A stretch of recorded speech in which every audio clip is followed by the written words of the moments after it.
ভাই এটা হচ্ছে আগেই মাধ্যমে চলে গেছে, কেউ গাইতে পারবো না।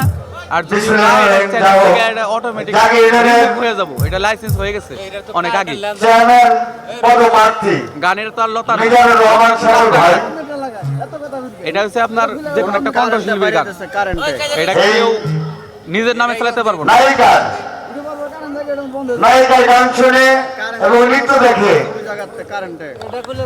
মিজানুর রহমান শ্যামল ভাই 500 টাকা দিয়ে বকশিশ করলেন এবং আশীর্বাদ করলেন। সবাইকে ধন্যবাদ।